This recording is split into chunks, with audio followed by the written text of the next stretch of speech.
If nothing else, you're evidence of what a full day on Zoom will do to one. Hello, everybody. Welcome. I have no idea why there's only 200 of us here. We gave away nearly 1 million tickets on TikTok. My name is Monty Paulson. I lead the Passivhaus team at RDH Building Science, and I'm very excited to welcome each and every one of you to tonight's Passivhaus Happy Hour, hosted by Passivhaus Accelerator.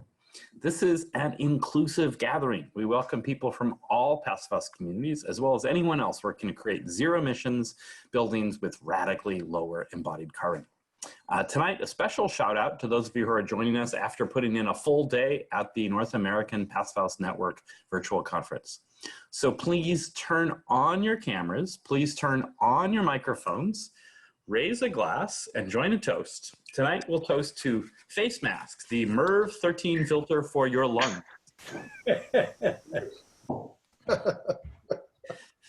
Cheers. Cheers. Cheers. Cheers.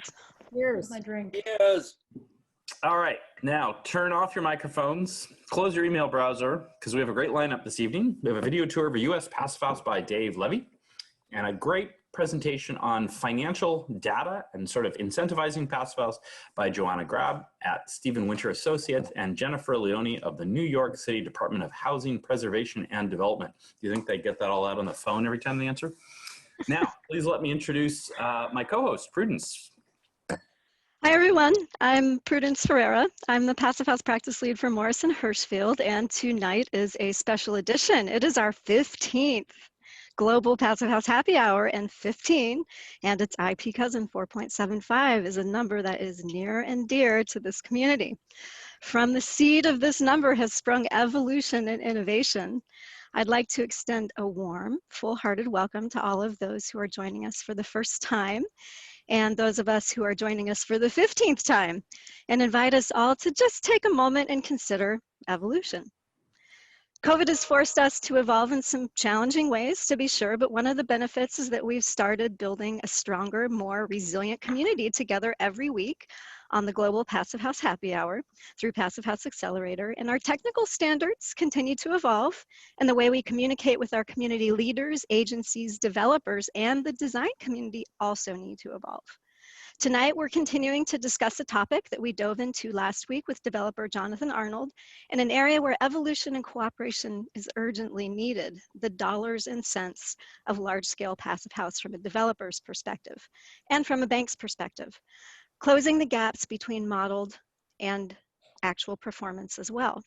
Speaking of modeled versus actual, we want to see your projects. Invite us over for a 2 to 3 minute tour through your cell phone camera.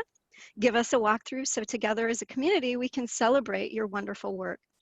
I'm thrilled to have you all with us, and reach out to any of the hosts of Passivhaus Accelerator through the site or through LinkedIn if you want to have your video featured. Tonight we have CPHC Daniel Levy taking us on a tour of his Passivhaus in Woodstock, New York. Let's have a look. Welcome to the Woodstock Passivhaus in Woodstock, New York. I'm Dan Levy of Green Spring Building Systems, the builder. The home and apartment were completed in August 2016. The certified Passivhaus consultants were myself and architect Al Gabriel. Walking inside, we're in the open space foyer, living room, dining room, and kitchen. The load-bearing walls are 8-inch autoclaved aerated concrete. On the kitchen island, you can see a half-scale mock-up of the wall assembly. The AAC wrapped with 6 inches of rigid mineral wool and a 1 1/2 inch ventilated rain screen and fiber cement siding. Here are 8 by 8 by 24 inch AAC blocks and a section of a U-block used for a steel reinforced bond beam. The floor is polished concrete with cellular glass insulation below. One 9,000 BTU air source heat pump serves the main floor. This hall leads to a powder room, laundry, and mechanical room, and the garage. Here's a heat pump water heater, a washer and heat pump dryer, and the energy recovery ventilation system. This is an all-electric home, fossil fuel free.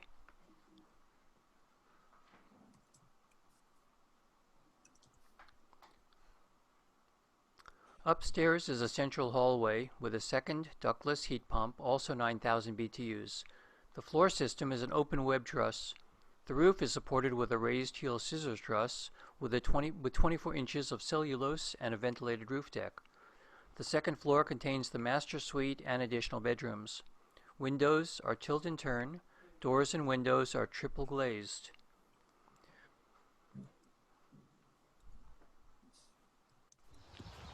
A 1/4 mile trail weaves through the 3-acre yard. Here's a view of the home at dusk. Thank you for visiting. All right, thank you, Dave. That was awesome. So we are going to jump into some quick breakout rooms, as is our wont at the happy hour. So we're going to do 3 minutes, which will give everybody a chance to do rapid fire introduction of yourself and make sure we can get around to everybody. And let's see, sorry, I need to get the breakout rooms up.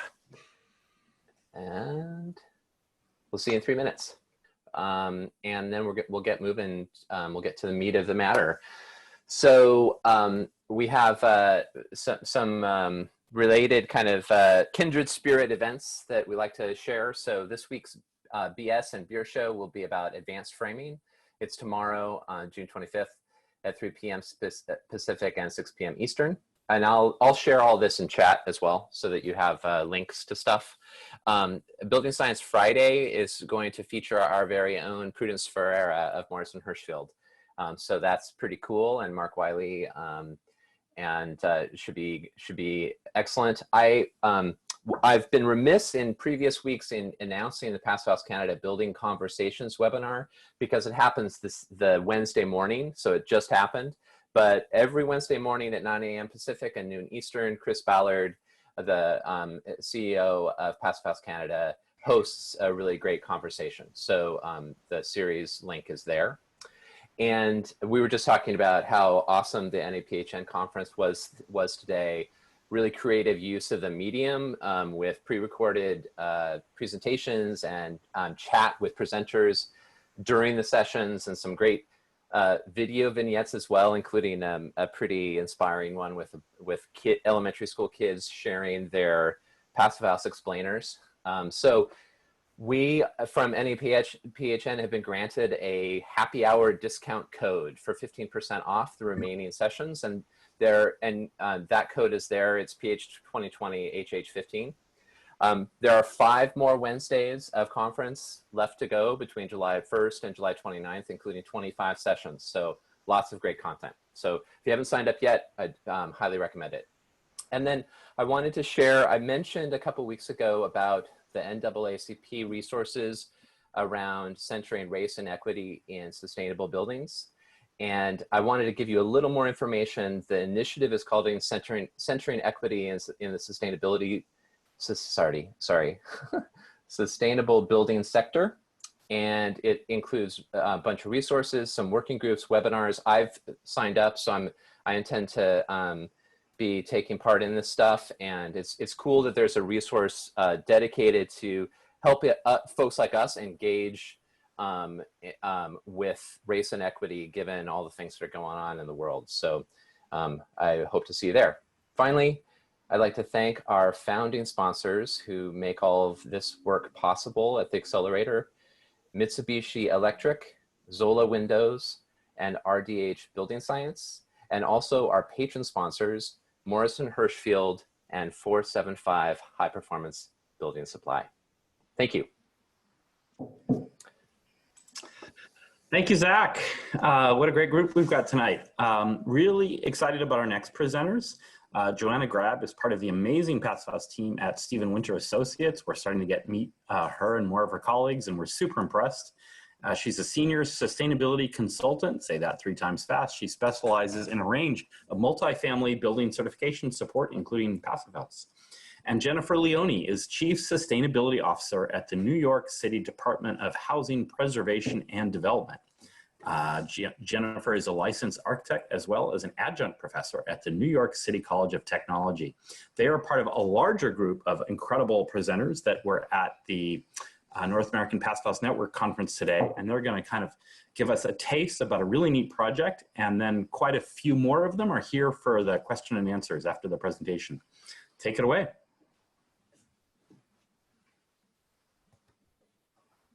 Right, I'm going to kick it off. And Jen, do you have the screen sharing abilities? Yes, hold on 1 second. Just lost my Zoom. There we go.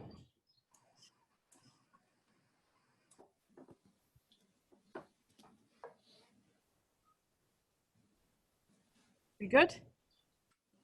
Yes. Perfect. So, like everyone said, I just wanted to say welcome and good evening. I'm Joanna Grab, and Jen will also be presenting, and then we'll have our whole team join. Earlier today, we talked about our study uncovering the true cost of Passivhaus, and tonight we're going to talk about why we did the study. We'll briefly talk about our findings, and most importantly, we want you to contribute and to help the next generation of Passivhaus projects get funding. So you can see on the screen, there's all of our faces. We've brought together energy and finance from 4 separate organizations, and we added another group in, which we'll talk about at the end. So we've got Jamie Bemis and John Brayman from Bright Power. We've got myself and Scott Pusey from Stephen Winter Associates, and we're representing the energy side. And then really importantly, we don't always talk to the financing folks unless we want projects to get built. That's really important part of the equation. So having folks like Jen Leone from New York City, we call it HPD for short, and Talia Howe and Danielle Donnelly from CPC, the Community Preservation Corporation. So they were really critical in bringing these 2 sides together at a single table. So next up, the purpose of the study was how to underwrite affordable multifamily passive house buildings. We're all based in New York City, and that's where we see a lot of these types of projects going on. So we focused in on New York City projects, but I think a lot of the lessons apply to other places. Competitive funding applications often look favorably on passive house, but they rarely factor in utility cost savings when they're financing projects. This is really important and meaningful for passive house projects of all sizes, not just the big ones. Another question we wanted to know is how these multifamily passive house buildings are actually performing. We need data to verify this performance, and for the past several years, at least at every New York Passive House conference, we've been patiently waiting for the data. Now the New York City Passive House multifamily projects are done with design, done with construction, and they're starting to be occupied, and we're getting stable periods of occupancy. So now is time. We also wanted to merge this performance data with lender language. With buildings and operations, we can point to comparable completed passive house buildings, and this minimizes risk for lenders because they can point to successful examples. So why do we need lenders to understand passive house and vice versa? So lenders are excited about passive house, and some really just aren't. But what does that mean for your projects? CPC helped me understand the underwriting process. My background is definitely not in finance. They broke it down really well with this graphic. With the same amount of income and lower utility bills, there's a greater net operating income. That's pretty straightforward math. But there's more to the equation, and it's really impactful. With this greater net income, the amount of public subsidy required to complete a financing package is reduced. So that means there's more money for more housing, since these passive house projects individually can rely less on public subsidies. Super important in New York City and many other places where affordable housing stock is lower than demand. So how do we collect data, and how can you do it? We have a broad definition of passive house. Not all early adopters certified, but we focused on a simple methodology. So we collected utility data. We started with a baseline of peers from recent code-built multifamily buildings. And we also identified passive house or passive house-like projects for comparison. The next step was to normalize and standardize. We used weather-normalized utility data and cost-normalized pricing, so we're comparing like things. And we also confirmed building characteristics like building gross square footage and mechanical systems. And then we compared using a bunch of different metrics. Honestly, we had so many early on in our conversations. We narrowed it down to 3 really important ones. These are EUI, greenhouse gas emissions, and then we also looked at the utility cost versus the maintenance and operations budget. We'll talk about those in a second. So back to the whole building site EUI, we used Bright Power's energy scorecards database to get all of these comparable buildings, which we called our baseline. So those are the two bars in gray. The far left one is pre-2003. The second in is the post-2003 multifamily buildings. You can see in the dark blue bars, there's two gas-heated Passivhaus study buildings. And in the green bars, there's the electrically heated Passivhaus study buildings. So these projects aren't all certified. That wasn't even the goal for all projects. They're all really high achievers that look to Passivhaus for design inspiration at the very minimum. So we're comparing these to the Passivhaus target bar in light blue on the far right. We know that it's impossible to define one Passivhaus target for all of these different size projects. There's so many different characteristics that go into to that. We didn't differentiate PHI versus PS. We just wanted to look at a common factor. So this is just based on 25% gas and 75% electric fuel mix, and that's what we see in gas DHW and electric heated buildings. And obviously that there are a lot of other factors that play in. We looked at gross square footage for all of the projects, and we know that's a little bit different than how each of the programs operate. So not to get too deep into the details, but what is the graph telling us? It's telling us that performance isn't quite meeting that kind of modeled prediction, but these are all pioneers. I think they get a lot of credit for just trailblazing the multifamily market in New York City, and that they're approaching the model target. We're learning. We in the Passivhaus multifamily community have been anticipating a performance gap, and here it is. So now we have a need for more data to better understand and reduce this gap, and having this gap as a starting point, and that's a big step for the industry. So next we'll look at greenhouse gas emissions and how they compare. Again, we've got our baselines in gray, our Passivhaus study buildings in dark blue and green. And this graph shows performance in terms of greenhouse gas emissions per gross square foot. This is pretty specific to New York City, but I think the lesson applies in a lot of places. So there's a local law 97, and there are certain factors that go into this equation for a 2030 emission cap. Eventually in 2050, there's another more stringent goal, but the good thing for the information we have today is that these buildings don't have to reinvest in 10 years down the line. That's really important for building owners to know and to understand. One other note, in New York City specifically, affordable housing is currently exempt from the local law 97 caps, but the impact on these buildings might, the legislation may change in the city. So if carbon trading is available to affordable housing projects, that's a really huge benefit and advantage to Passivhaus buildings. So I'm going to hand this over to Jen for more. Well, you heard Joanna mention lender language, so I'm going to take over and talk about that a little bit more. So the third critical metric for us beyond EUI and greenhouse gas emissions was cost. This is what pulls it all together and makes it relevant to lenders and affordable housing providers. But we needed to figure out how to do this. It's not the most obvious way to analyze a project. There's so many variables. So we created a methodology here, which was to basically model each building in our study the way that it would be budgeted using the current maintenance and operation standards that we use at HPD. And these are published annually, and they look at heating and electricity on a per room basis and combined it with a utility allowance, which covers owner costs. So then we were able to look at all the buildings apples to apples. So what did we find?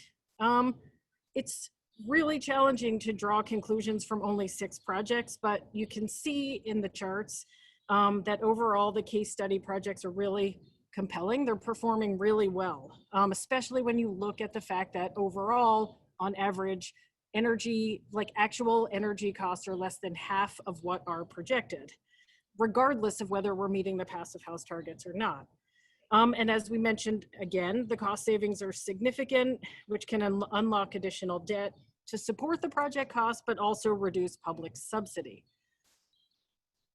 So what were our key takeaways and challenges? We just said it, the case study projects are definitely outperforming their peers in terms of all the metrics: energy use, greenhouse gas emissions, energy costs. The certified passive house projects and the electric heated projects are performing better. And size doesn't matter, but other factors like unit mix certainly do.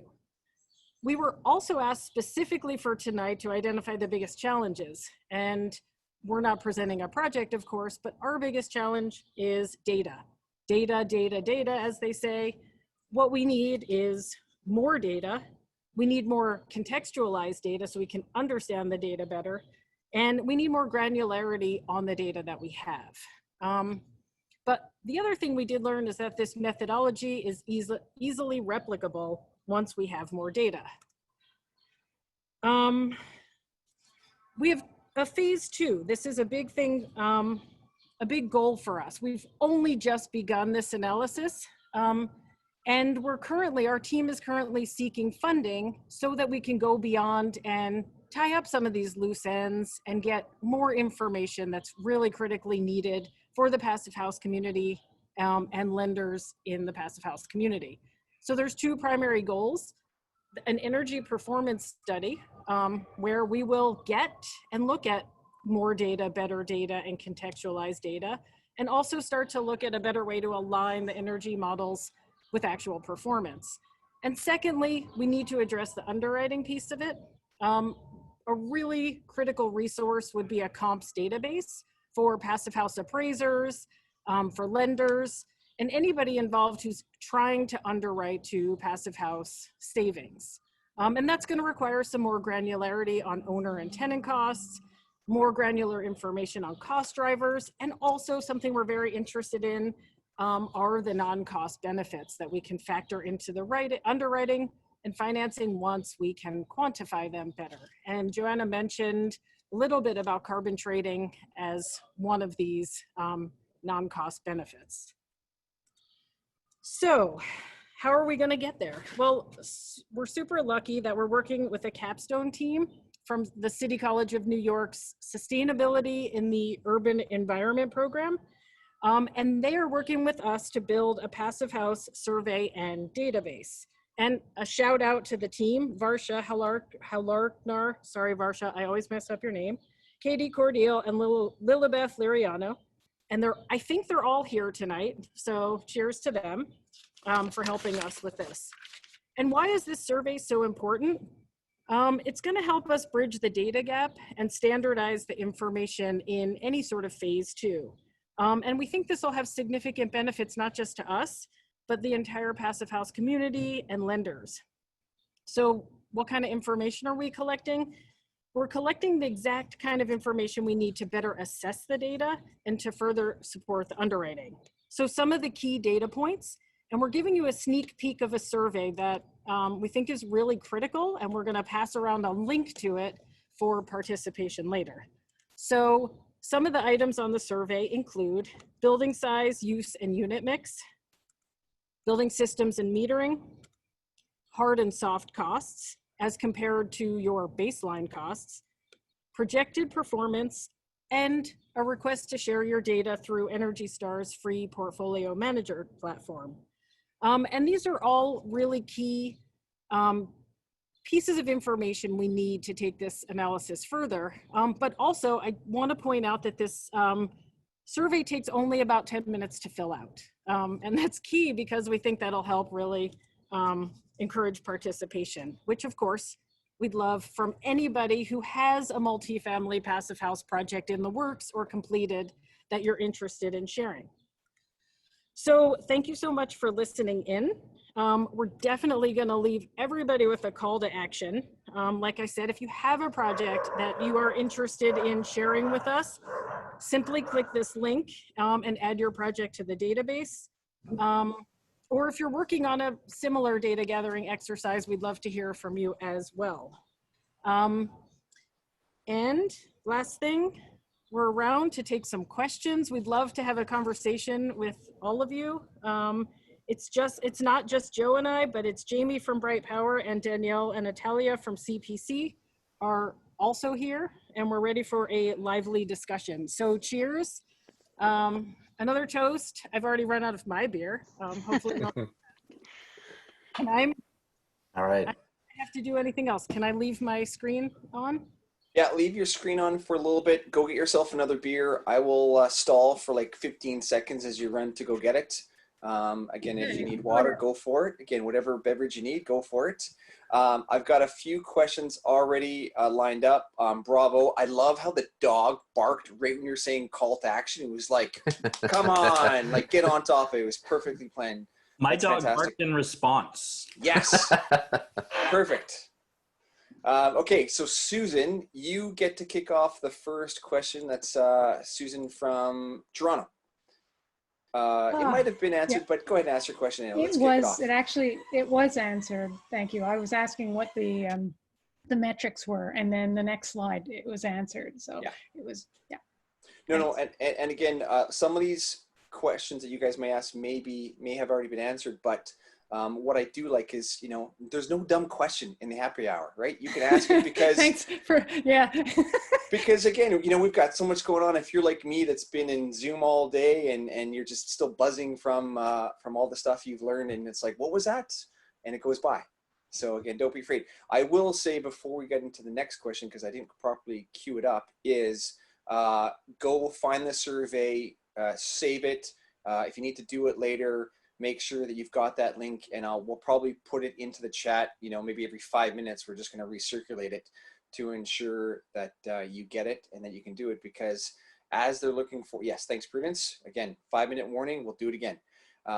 Because as they've talked about today, we want data, and more data, and good data and more data, and I'll say data more times today. The next person's, I think Susan, Jeff X, you had about 4 questions. So if you want to start with one, you can pick and choose which one you want. We've got a few. My perennial question about how anything applies to single family detached, but we can skip that because that's just form question at this point. So one of the questions I had is, are there passive house appraisers? I've never heard of them. Is that a new thing now, or is that something we want, or what's going on with that? I can take that question. We just recently on one of our projects saw an appraisal that came in referencing existing passive house projects with owner provided data. And it was really interesting to see because the appraiser took the data and looked at it not that conservatively, like with a real effort to understand the savings and how they would play into the long-term value of the project. I know Fannie Mae also has some sort of green, sorry about that, some green appraisal metrics, but they're not passive house specific that I know of. Is it still mostly based on comps then? Yes, so in that case, it was comps of passive house multifamily projects done by that developer. Yeah, and just to add to what Jen said, we've seen appraisals come through on Fannie Mae projects that use other passive house projects as comps, but mostly only other passive house projects that they want to use. Are they expanding the geographical area in order to be able to do this? They have to, because there are not that many projects in specific areas, especially when you get further upstate. There are fewer and fewer passive house projects to compare to. So you got to go downstate, you got to go to Pennsylvania, get a little bit broader, and then you don't get the actual cost comparison there in the utility data, and it makes it a little difficult. Okay, all right, Jeff, we'll pause you. I know you got more questions. Stick around in the after hour. We can get to them. We got a few more. Sorry, Chris, you were next, and then Lindsay's in the queue. Can't find you, so, oh, Chris, we're gonna have to move you. All right, 3, 2, 1. Lindsay. Lindsay, are you there? I'm unmuted. Okay, go ahead. Chris, we'll This come is back. Chris. Oh yeah, Thanks. Chris. Okay, go ahead. Sorry, you didn't find the space. Sorry, Go ahead. I was wondering how a carbon tax or the potential for one fit into the modeling, and also if there's anything to coach the tenants on electric use, such as a Leviton smart panel or Sense app. Talia, you want to take the carbon trading question? Sure. So, so in terms of the greenhouse gas emissions, that chart I think that you're referring to, we were looking at the local law 97 emissions caps. And so there's 2024 targets, 2030 targets, and then 2050 targets. And so I think for the purpose of this shorter presentation, we're just looking at how the Passivhaus buildings, both gas and electric, performed in comparison to the 2030 caps. And compared that to the baseline buildings. So we were looking at emissions coefficients for both gas and electricity. We expect those for electric to come close to zero near 2040. So I think that we will see that those electric buildings perform better as time goes on, as New York State moves to a more electric, renewable energy, clean electricity grid. Yeah, I think that might answer your question. But the caps are based on occupancy type, and so we're looking at multifamily specifically for this study. Thanks. Okay, thanks, Chris, for coming back. I think you might have had a couple more questions, so we'll come back to you in a bit. Lindsay, are you there? Yes, I am. Thank you so much. So I'm sure this is going to apply to a lot of people in cities, but the reference to local law 97, which says that buildings over 25,000 square feet are going to pay fines. I just haven't yet been able to find out where I find those, because I know a lot of people that live in those buildings, and I don't think they're aware that this is coming down the pike. So I can take that one too, and then obviously the group can step in if there's additional. So the law was passed last year, so it is relatively new, and I think your building owners, the ones that you're aware of, are not alone in kind of coming up to speed on this. So I think that's part of the study, and getting this information out is to kind of educate building owners about what is coming down the pike and how best to be prepared, and how Passivhaus, when you're looking at new construction, how one can avoid those penalties. So there is information on the New York City government's website. You can actually find the local law 97, and it has all of the clauses in there, and that talk about the different emissions caps based on the specific years, the different occupancy types, the emissions coefficients, and the penalty per square foot. If you live in many of these buildings in Manhattan, you're not really an owner, but you're part of the building. You have an owner's organization. So the owners ought to be able to get together. And I'm just wondering how we can help empower them, because I think they'll be a stronger driver for change than the management companies. Right. I know that the Mayor's Office of Sustainability does have Retrofit Accelerator, and I think they're kind of repurposing that program to be more focused on addressing concerns around local law 97. Thanks. So I think that is a great resource, and I think they are going to be coming out with something in the near term on that program. Also, the DOB is working on outreach strategies. They have local law 84 reporting for all of the buildings that are 25,000 square feet and up, so they can identify the buildings that won't meet the near-term targets. And they do have an outreach planned, hopefully in a very timely way, so that building owners can gear up and prepare for the work they'll have to do and the costs to support it. Thanks, everyone. I just dumped in the survey. If you haven't got it, another chance to get it. So as we'll stress throughout this whole thing, do the survey. It's great, and we need more data. Justin, just so you know, I liked your question. I think it's a good one to kick off the after hour, because there's some discussion with it, so I didn't ignore you. Sorry, Jen, I had a quick question because we talked about it yesterday. Were you guys able to modify the survey to get outside of US data yet, or? So the capstone team hustled today, and they modified the survey so we can accept non-US addresses. Sean brought up this fact yesterday. we'd love to see all projects from around the world participate. And we were hoping for a live feed of data coming in, but that was a little too much to ask. Right. No, again, thank you for doing that. So we'll just cheers to your data team for being sophisticated. Because it'll be great to again have data from everywhere. And again, if you haven't even looked at the survey, open it up just to see what it's about. It is just fantastic. So again, while you're multitasking and listening to questions or asking questions, just have the survey on the side and scroll through it. I recommend it. Do it. Do it. Who's up next? Sorry. I missed it. I got too excited. We have, it's so far up in the screw. Tom Phillips, you're up. Tom, where are you, Tom? Yeah. Hi. Yeah. A lot of multifamily buildings have problems with thermal heat stress or urban pollution and odors and so on. And so at least in the commercial building sector, there's a trend towards doing occupant surveys, after the move in and trying to assess how well they're addressing those problems. And so I'm wondering if you can get some of that data in your surveys to help market the benefits of the Passivhaus buildings. Speak to that a little bit. We've talked about this internally and considered working with owners on that. I think that has to be a collaborative process with owners. I know we bug them for closeout items for certifications for a long time, but I think especially after occupancy, we have these 6 particular buildings. If those management companies or others down the line, once they get stable tenants in there for heating and cooling season, that would be awesome to just get the living kind of experience. Yeah, and the Toronto Tower projects, they're doing a lot of that assessment for especially retrofits, but they're working with the University of Toronto people, that have the tools and experience to do that.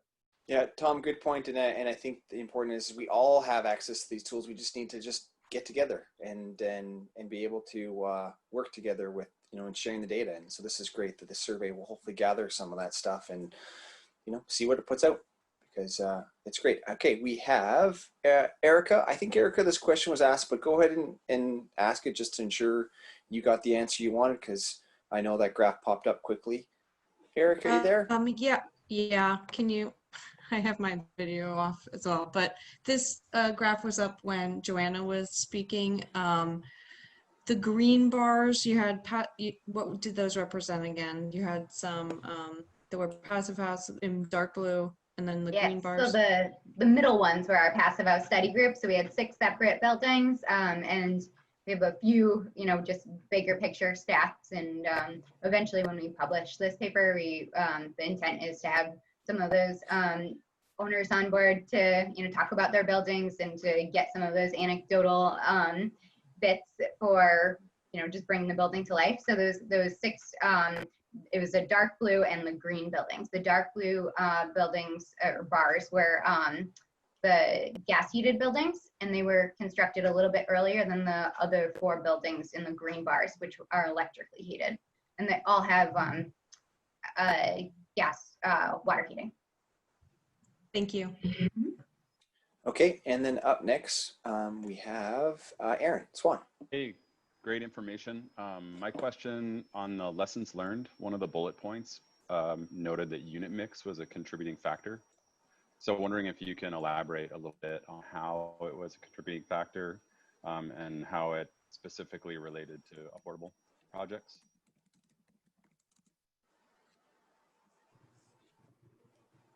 You want this? Sure. I was just finding my unmute button.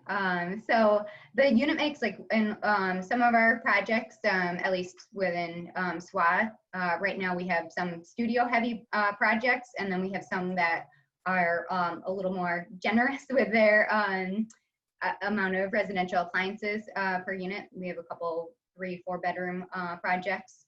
And so I think we had tried to bear down and see if there was a trend. And I don't think we found any specific trend.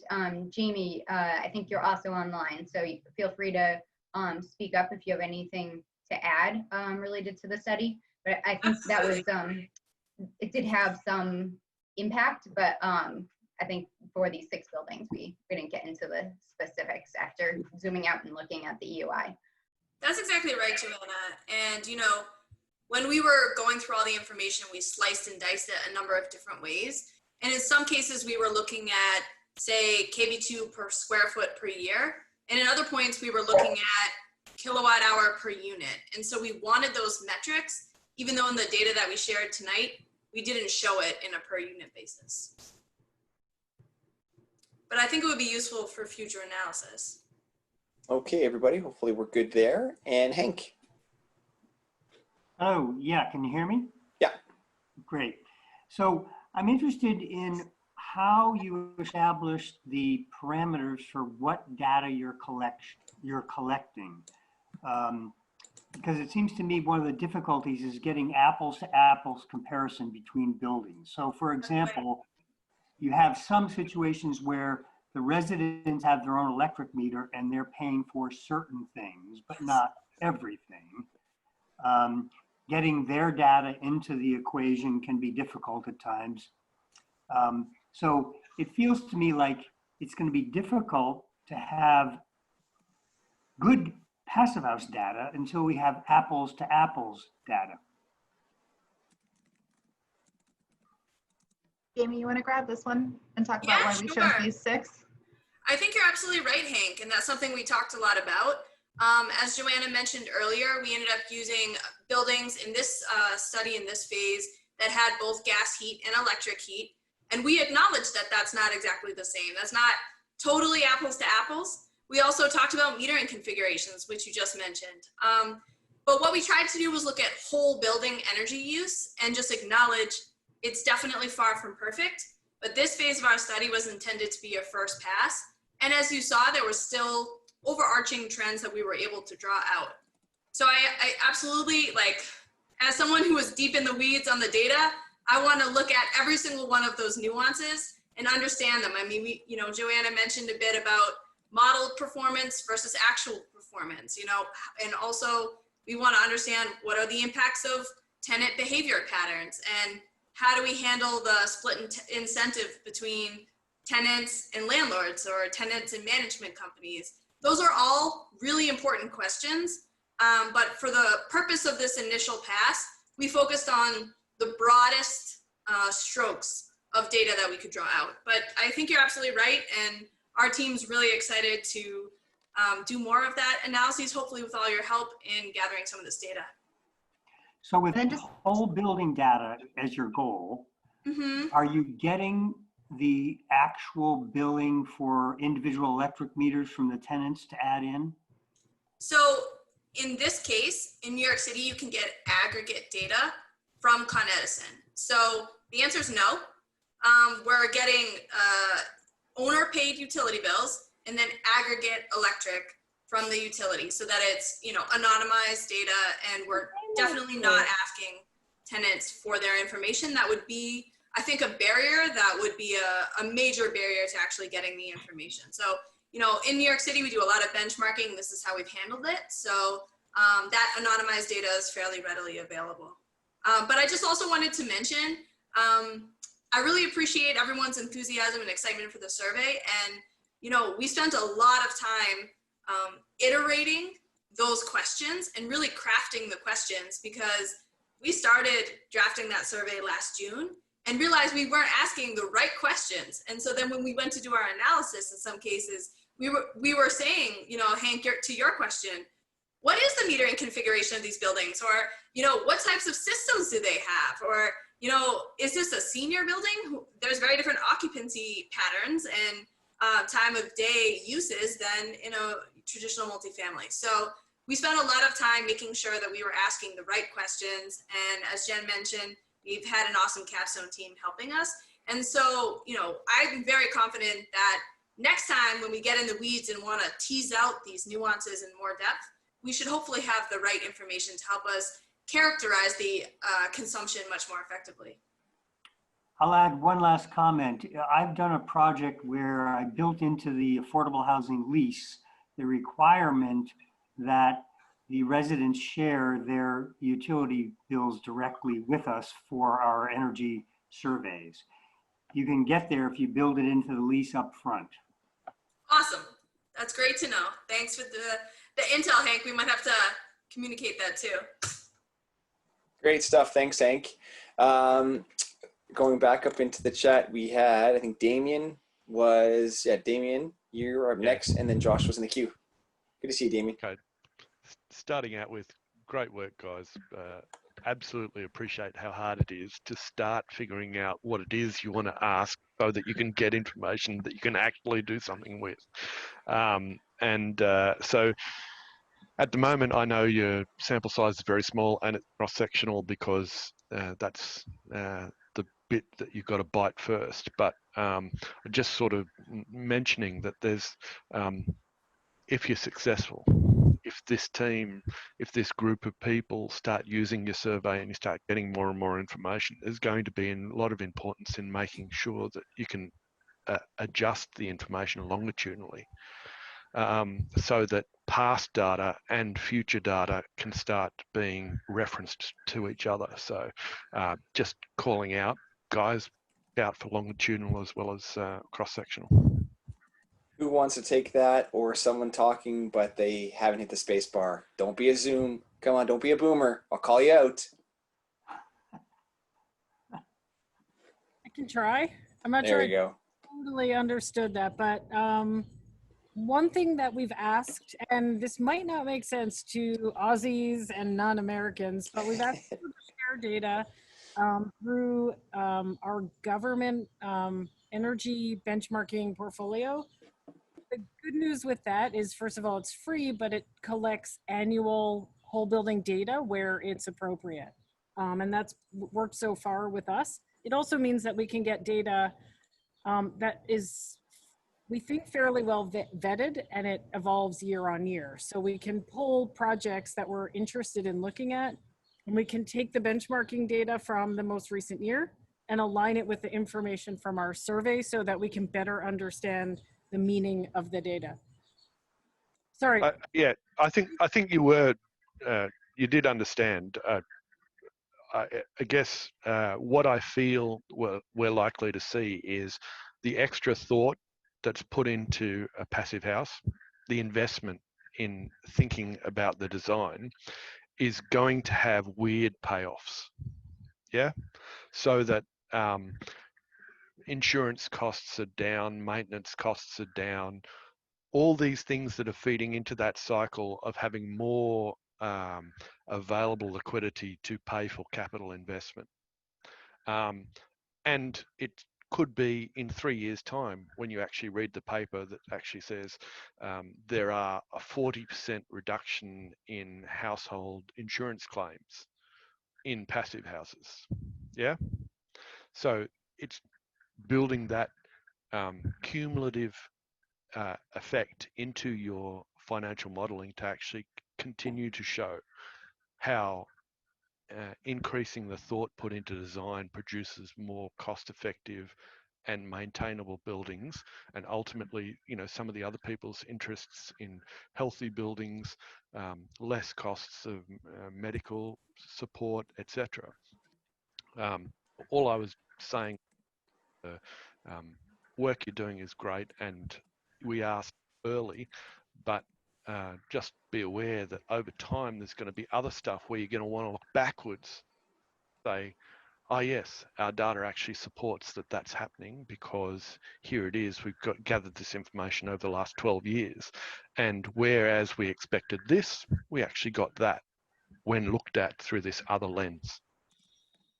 You're absolutely right, Damien, and we've been talking a bit about that as we start to look to the next phase, phase 2, and we have a long list of externalities we want to account for, and I think you hit the nail on the head when you said health is something that's really become a focus of interest in New York City, and it's something, particularly in the affordable housing sector, we've talked a lot about, because There's growing interest in the social determinants of health. And of course, now with COVID, we want to understand ventilation and, transmission of viruses, and air filtration and outdoor air intake, of course. And so I think it's twofold, right? First is ask the right questions. And second is collect all the data you can get your hands on and know that in 3 years, you're going to want information that you don't know that you're going to want today. But I agree with you. I think the benefits of Passivhaus are far beyond reduced utility costs. And while we absolutely want to understand what those reduced utility costs are, I think there's a lot more ways to capture value and demonstrate value in terms of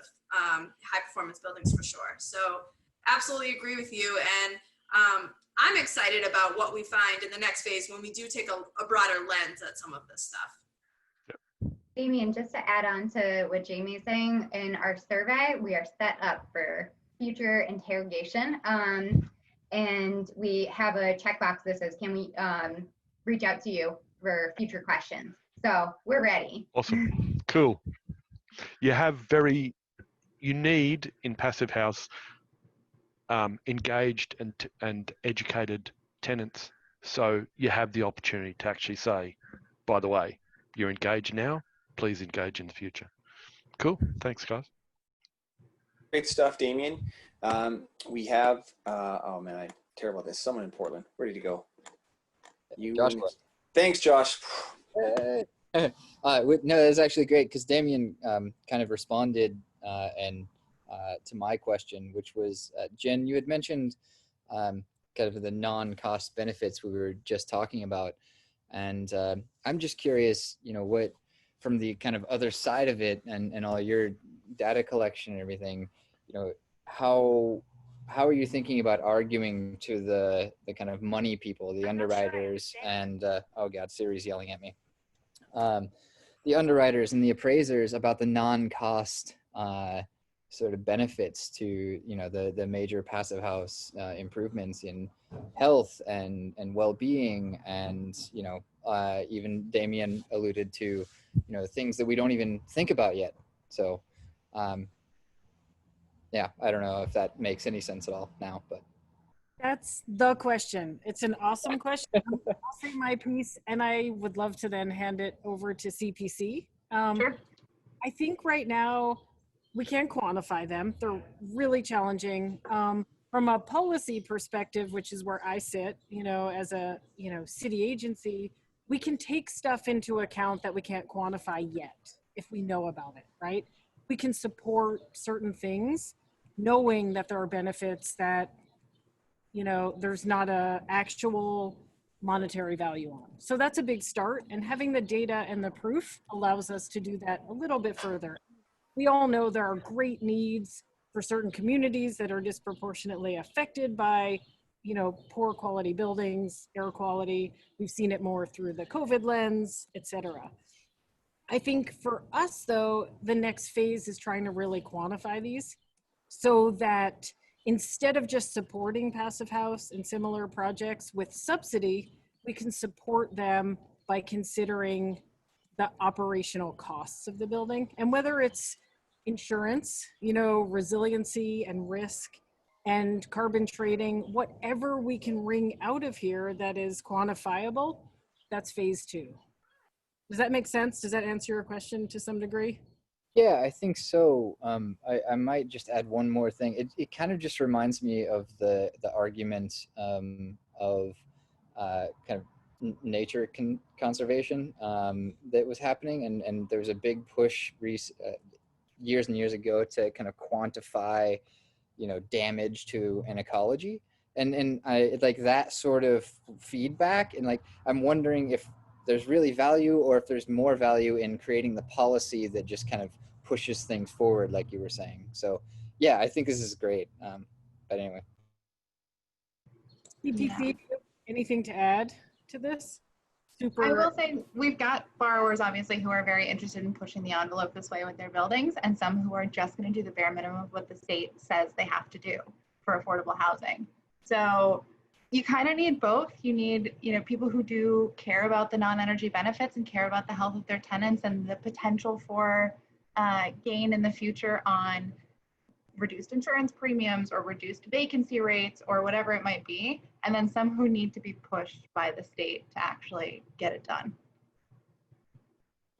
Yeah, thank you so much. The work that you all are doing is amazing. It gives me a lot of hope for our future. So thanks. Thanks, Josh. Thanks, everyone. We're going to turn it over to Zach for updates for next week. Yeah, absolutely. So we're pretty excited about next week. So this is inspired by the closing plenary session for the conference, the NAPHN conference on July 1st. That's going to be titled Vancouver and New York State, Two Climate Leaders Show Their Cards. And it's going to be a presentation by Salen Black of City of Vancouver and Greg Hale of NYSERDA. So riffing off that, we're doing a battle of the Passivhaus buildings, New York City versus Vancouver, BC. And it will be a head-to-head presentation throwdown with Andreas Benzing and Scott Kennedy, both Passivhaus architects and pioneers in their respective cities of New York City and Vancouver. So please check it out. Don't miss it. We'll see you next week. And with that, I'll pass it on to Prudence. All right, thanks, Zach. Thank you so much, Joanna and Jennifer, for that fantastic and inspiring and mobilizing presentation. That means everyone click on that link if you have a multifamily project and go fill it out. It's not going to take that long. Get your PHPP or Woofy Passive open and plug the numbers in. We're going to move into the after hour. So Joanna and Jennifer, and I think some members of their team are going to stick around. So we'll continue the discussion as we move into the after hour. And thank you everyone so much for joining. I just love this community. This is the highlight of my week. And cheers. Cheers, everyone. Monty, are you back? I'm just back. I'm really grateful for this presentation. I want to see how many people sign up like before the end of the call. We could set little 10-minute timers and see how many buildings we get every 10 minutes if we work on it.